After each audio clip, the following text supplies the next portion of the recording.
Hello students, welcome back to my YouTube channel only political science. Last video में हमने एकात्मक सरकार का अर्थ, प्रकृति एवं क्षेत्र का टॉपिक कवर किया था। आज के इस वीडियो में हम संघात्मक सरकार का अर्थ, क्षेत्र एवं प्रकृति तथा उसकी विशेषताओं का टॉपिक कवर करेंगे। मेरे इस वीडियो को लाइक शेयर सब्सक्राइब जरूर कीजिए। Only political science by Vaishnavi Jauhari. तो आज का टॉपिक हम शुरू करते हैं। संघात्मक सरकार।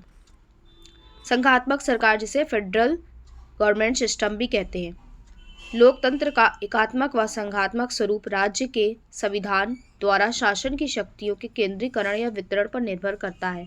शासन की शक्तियों का प्रयोग एक ही स्थान से किया जाता है या कई स्थानों से। इस आधार पर शासन प्रणालियों के दो प्रकार हैं, एकात्मक शासन और संघात्मक शासन। लास्ट वीडियो में हमने एकात्मक शासन को पढ़ा था, जिसमें शक्तियाँ क्या होती हैं, केंद्रीकृत होती हैं। जिस शासन प्रणाली में शासन की संपूर्ण शक्ति संविधान द्वारा एक केंद्रीय सरकार में निहित होती है, वो होती है एकात्मक शासन प्रणाली। इससे भिन्न जिस शासन प्रणाली में शासन की शक्तियाँ संविधान द्वारा केंद्र और इकाइयों में विभाजित रहती हैं, उसे हम क्या कहते हैं, संघात्मक शासन कहते हैं। संघात्मक शासन का अर्थ, तो यहाँ हम पढ़ेंगे व्हाट इज फेडरल सिस्टम। संघात्मक शासन वह शासन है जहाँ राज्य की शक्तियों का विभाजन संवैधानिक स्तर पर केंद्र और उसकी घटक इकाइयों के बीच होता है। संघात्मक शासन प्रणाली उस शासन प्रणाली को कहते हैं जिसमें कई छोटे राज्य मिलकर एक संघ के रूप में शासन चलाते हैं। संघवाद एक विचारधारा है। विद्वानों ने संघात्मक शासन की परिभाषा निम्न प्रकार की है।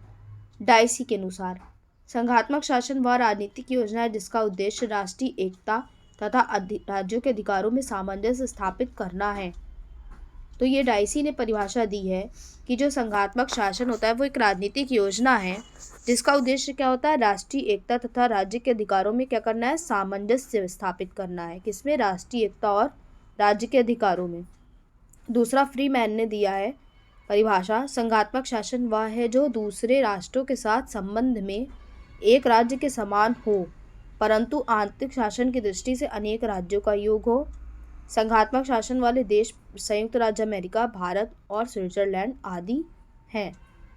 तो जैसा कि हम जान सकते हैं कि संघात्मक शासन व्यवस्था वाले देश कौन है, अमेरिका, भारत और स्विट्जरलैंड आदि हैं। अब हम नेक्स्ट टॉपिक पढ़ेंगे, संघात्मक शासन की विशेषता यानी कि characteristic of federal government system. संघात्मक शासन व्यवस्था की निम्नलिखित विशेषताएं हैं। पहला है लिखित संविधान। क्या होता है, संघात्मक शासन में क्या होता है, लिखित संविधान होता है। इसकी पहली ये फीचर है, संघात्मक शासन में लिखित संविधान अनिवार्यता है क्योंकि संघ समझौते का परिणाम है, अतः समझौते का लिखित होना आवश्यक है। संविधान में केंद्र और राज्यों के बीच शक्तियों का विभाजन, केंद्र राज्यों की सरकार का संगठन, संविधान संशोधन की प्रक्रिया आदि का विवरण रहता है। इसके विपरीत अगर हम बात करते हैं एकात्मक शासन की, तो वहाँ पर हम क्या देखते हैं कि जो शक्तियाँ होती हैं वो केंद्रीकृत होती हैं। संविधान की सर्वोच्चता। संघात्मक शासन की विशेषता यह है कि इस शासन प्रणाली में संविधान सर्वोच्च होता है। केंद्र और राज्यों का अस्तित्व, उनके अधिकारों का वर्णन, प्रशासनिक शक्तियों का बंटवारा सभी कुछ संविधान में होता है। इसलिए भविष्य में यदि संघ और राज्यों के बीच गलतफहमी हो जाए या किसी प्रश्न पर तनाव हो जाए तो दोनों ही संविधान में लिखित व्यवस्थाओं व स्थिति को देख सकते हैं। शक्तियों का विभाजन। संघीय शासन प्रणाली में केंद्रीय और प्रांतीय सरकारों के मध्य शक्तियों का बंटवारा कर दिया जाता है। कुछ शक्तियां केंद्र को, कुछ शक्तियां राज्य को, मतलब कि क्या होता है, कुछ शक्तियां केंद्र को मिल जाती है, सेंटर को, कुछ को राज्य सरकार, स्टेट गवर्नमेंट को मिल जाती है, राज्यों को सौंप दी जाती है और अपने अपने राज्य क्षेत्रों में इन शक्तियों का उपयोग स्वतंत्रता पूर्वक कर सकते हैं। दोहरा शासन। संघात्मक शासन की एक मुख्य विशेषता यह है कि इसमें दोहरी शासन व्यवस्था होती है। एक केंद्रीय सरकार की होती है, सेंट्रल गवर्नमेंट की, जिसमें संघीय सरकार कहा जाता है। दूसरी इकाइयों की सरकार होती है जो राज्य सरकार के नाम से जानी जाती है। इन दोनों सरकारों के अलग अलग कानून होते हैं। इसके अतिरिक्त दोहरी राजनीतिक व्यवस्था होती है जिसमें दोहरी नागरिकता, दोहरी चुनाव व्यवस्था, दोहरी प्रकार की सेवाएं होती हैं। पर कुछ संघों में दोहरी नागरिकता व दोहरी राजनीतिक व्यवस्था नहीं होती है, जैसे कि भारत में दोहरी नागरिकता नहीं है। यहाँ पर सिंगल सिटीजनशिप है। पर सत्ता का विकेंद्रीकरण, न्यायपालिका की प्रधानता, लिखित संविधान सभी संघ की जरूरी विशेषताएं हैं। नेक्स्ट है स्वतंत्र न्यायालय। इंडिपेंडेंट जुडिशरी, एक स्वतंत्र न्यायालय जो संविधान की व्याख्या करता है। राष्ट्रीय व क्षेत्रीय सरकारों के बीच पैदा झगड़ों या दो राज्यों के बीच पैदा झगड़ों का निर्णय करता है। यानी कि न्यायालय क्या होता है, स्वतंत्र होता है। संघात्मक शासन प्रणाली के गुण। संघात्मक शासन के निम्नलिखित गुण हैं। पहला है, संघात्मक शासन प्रणाली का एक गुण यह है कि इसमें स्थानीय समस्याओं का हल सरलता से किया जा सकता है। यह शासन प्रणाली विकेंद्रीकरण के सिद्धांत पर आधारित होने के कारण अधिक लोकतांत्रिक होती है। संघात्मक शासन में राष्ट्रीय एकता व स्थानीय शासन दोनों गुण पाए जाते हैं। संघात्मक शासन प्रणाली का एक गुण है कि इसमें केंद्रीय सरकार का कार्यभार हल्का हो जाता है। बड़े राज्यों के लिए यह उपयुक्त प्रणाली है, इम्पॉर्टेंट है। संघात्मक शासन में केंद्र सरकार के स्वेच्छाचारी होने की संभावना नहीं रहती। यह राज्यों के लिए लाभदायी है। लेकिन फिर भी इन सब के अतिरिक्त दोष भी हैं। तो डीमेरिट्स क्या हैं? संघात्मक शासन प्रणाली के दोष ये हैं कि संघात्मक शासन खर्चीला होता है। संघात्मक शासन में दोहरा खर्च होता है। एक तरफ एकात्मक शासन कम खर्चीली होती है, तो ये संघात्मक शासन क्या होता है, खर्चीला होता है। इस शासन प्रणाली में राष्ट्रीय एकता गंभीर समस्या होती है। संघात्मक व्यवस्था का दोष यह भी है कि इसमें सत्ता का विकेंद्रीकरण होने से महत्वपूर्ण निर्णय लेने में विलंब होता है। सैद्धांतिक दृष्टि से संप्रभुता विभाजित नहीं होती है, परंतु संघात्मक प्रभाव से यह केंद्र और राज्यों में बंट जाती है। संघात्मक शासन में उत्तरदायित्व सुनिश्चित नहीं किया जा सकता।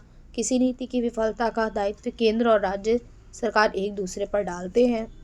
संघात्मक शासन में संगठन जटिल होता है, अतः प्रशासन चलाना भी बड़ा कठिन होता है। नेक्स्ट है, एकात्मक शासन की तुलना में संघात्मक शासन कमजोर माना जाता है। डाइसी का कहना है, एकात्मक सरकार की तुलना में संघात्मक शासन या सरकार एक कमजोर सरकार है। संघात्मक शासन की सफलता की कुछ शर्तें हैं। तो यहाँ तक अभी हम लोगों ने डिमेरिट्स और मेरिट्स पढ़ लिया, विशेषताएं पढ़ ली। अब हम पढ़ेंगे कि ऐसी कौन कौन सी शर्तें हैं जिससे संघात्मक शासन सफल हो सकता है। तो संघात्मक शासन की सफलता के लिए निम्नलिखित आवश्यक शर्तें हैं। पहला है, संघात्मक शासन की सफलता के लिए सबसे पहले भौगोलिक समीपता जरूरी है। राज्य का क्षेत्र बड़ा हो या छोटा हो, उनमें संपर्कबद्धता होनी चाहिए। यदि भौगोलिक क्षेत्र विस्तृत एवं विभाजित हो और उनमें संपर्क करना हो तो प्रशासनिक, आर्थिक एवं प्रतिरक्षा की दृष्टि से उचित होता है। संयुक्त राज्य अमेरिका की सफलता का बहुत कुछ श्रेय उसकी इकाइयों की भौगोलिक समीपता को दिया जाता है।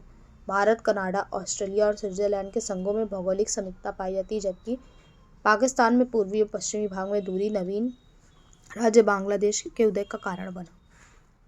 संघात्मक शासन के निर्माण के लिए संस्कृति, भाषा, धर्म और हितों की एकता एक आवश्यक शर्त है। विविधता में एकता का लक्ष्य संघ व्यवस्था के लिए आवश्यक है। यद्यपि क्योंकि बहुभाषी कुछ विद्वान इसे अनिवार्य शर्त नहीं मानते, स्विट्जरलैंड में संघ स्थापित है।